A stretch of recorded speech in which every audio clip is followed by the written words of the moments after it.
इस वक्त चर्चा में हैं। केंद्र की नरेंद्र मोदी सरकार वक्फ बोर्ड के अधिकारों को कम करने का प्लान बना चुकी है। बदलाव से जुड़े विधेयक को संसद में लाया जा चुका है। विधेयक लाने का साफ साफ उद्देश्य यह है कि वक्फ बोर्ड के मनमाने अधिकार को कम किया जा सके।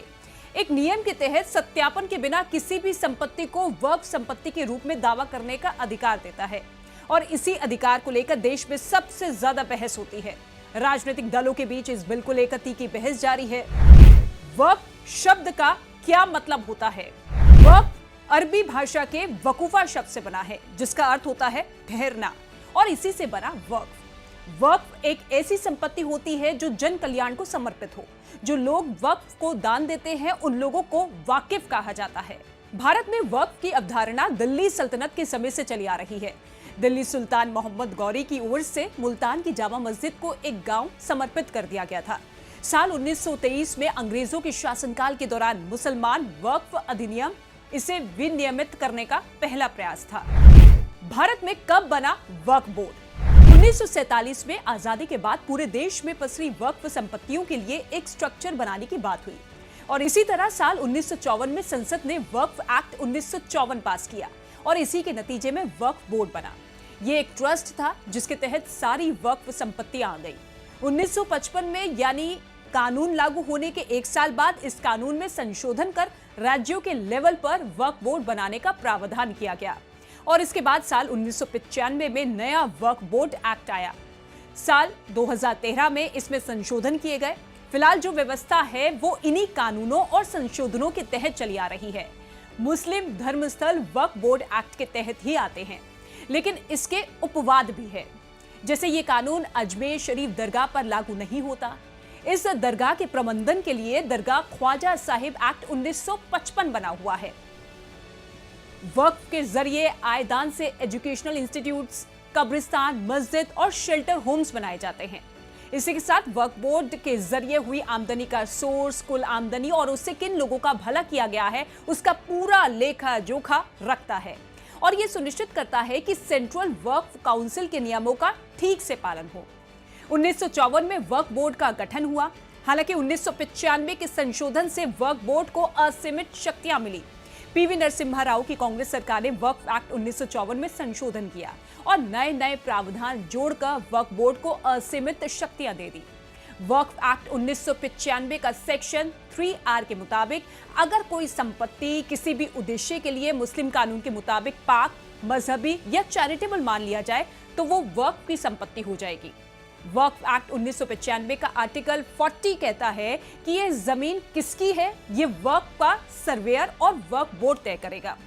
बाद में साल 2013 में संशोधन किए गए जिससे वक्फ को इससे संबंधित मामलों में असीमित और पूर्ण स्वायत्तता प्राप्त हुई। 1995 का कानून ये जरूर कहता है कि किसी भी निजी संपत्ति पर वक्फ बोर्ड अपना दावा नहीं कर सकता, लेकिन ये तय कैसे होगा कि संपत्ति निजी है या फिर नहीं। देखिए, अगर वक्फ बोर्ड को सिर्फ लगता है कि कोई संपत्ति वक्फ की है तो उसे कोई दस्तावेज या सबूत पेश नहीं करना है। सारे कागज और सबूत उसे देने हैं जो अब तक दावेदार रहा है। कौन नहीं जानता कि कई परिवारों के पास जमीन का पुख्ता कागज नहीं होता है।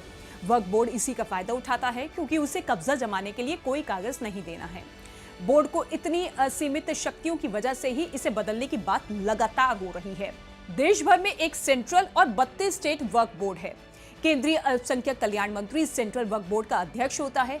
वक्फ संपत्तियों के एडमिनिस्ट्रेशन के लिए सेंट्रल वक्फ काउंसिल है। यह भारत सरकार को वक्फ से जुड़े मुद्दों पर सलाह देती है और राज्य के स्तर पर राज्य सरकारें वक्फ बोर्ड्स को नोटिफाई करती है। इसमें दो तरह के बोर्ड्स बनाने का अधिकार दिया गया है, एक सुन्नी वक्फ बोर्ड और दूसरा शिया वक्फ बोर्ड। वक्फ बोर्ड की संरचना कुछ ऐसी होती है जिसके एक चेयरमैन होते हैं, 2 मेंबर राज्य सरकार नियुक्त करती है। इसके अलावा इसमें मुस्लिम विधायक, मुस्लिम सांसद, मुस्लिम टाउन प्लानर, मुस्लिम एडवोकेट और मुस्लिम बुद्धिजीवी भी शामिल होते हैं। बोर्ड में एक सर्वे कमिश्नर भी होता है जो संपत्तियों का लेखा जोखा रखता है। बोर्ड के सभी मेंबर्स का टेन्योर 5 साल का होता है। इसके अलावा राज्य सरकार एक मुस्लिम IAS अधिकारी को भी बोर्ड का मेंबर बनाती है। ये बोर्ड का CEO यानी कि चीफ एग्जीक्यूटिव ऑफिसर होता है। ये बोर्ड के फैसले को इंप्लीमेंट करता है और बोर्ड के अधीन आने वाली सभी प्रॉपर्टी का इंस्पेक्शन भी करता है।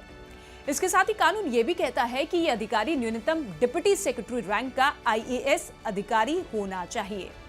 इसके अलावा वर्क बोर्ड एक्ट के जरिए वर्क से जुड़े मामलों के लिए कोर्ट भी बनवाया गया है। इसे वर्क बोर्ड ट्रिब्यूनल कहते हैं। इसमें वर्क प्रॉपर्टी से जुड़े मसलों पर सुनवाई होती है। वर्क बोर्ड के पास कितनी संपत्ति? Work management system of India के आंकड़ों के मुताबिक इस समय वर्क बोर्ड के पास कुल 8,54,509 संपत्तियां हैं, जो 8 लाख एकड़ से ज्यादा जमीन पर फैली है। ऐसा माना जाता है कि सेना और रेलवे के बाद सबसे ज्यादा जमीन वर्क के पास ही है। हालांकि अब तक सरकारों की तरफ से वर्क बोर्ड अनुदान दिया जाता रहा है। वर्क बोर्ड देश में जहां भी कब्रिस्तान की चारदीवारी करवाता है, उसके आसपास की जमीन को अपनी संपत्ति मानता है और इसी तरह अवैध मजार और मस्जिदों को धीरे धीरे वर्क बोर्ड अपनी संपत्ति घोषित कर रहा है। वर्क बोर्ड पर नियंत्रण रखने वालों के अलावा अन्य लोग भी इस कानून के खिलाफ हैं। सच्चर कमेटी ने भी कहा है कि वर्क बोर्ड में पारदर्शिता होनी चाहिए। वर्क संपत्ति का उपयोग सिर्फ मुसलमान ही कर सकते हैं। किसी मुस्लिम देश में ऐसा एक्ट नहीं है। तुर्की, लीबिया, मिस्र, Sudan, Lebanon, Syria, Jordan, Iraq जैसे मुस्लिम देशों में ना तो वर्क बोर्ड है और ना ही वर्क कानून।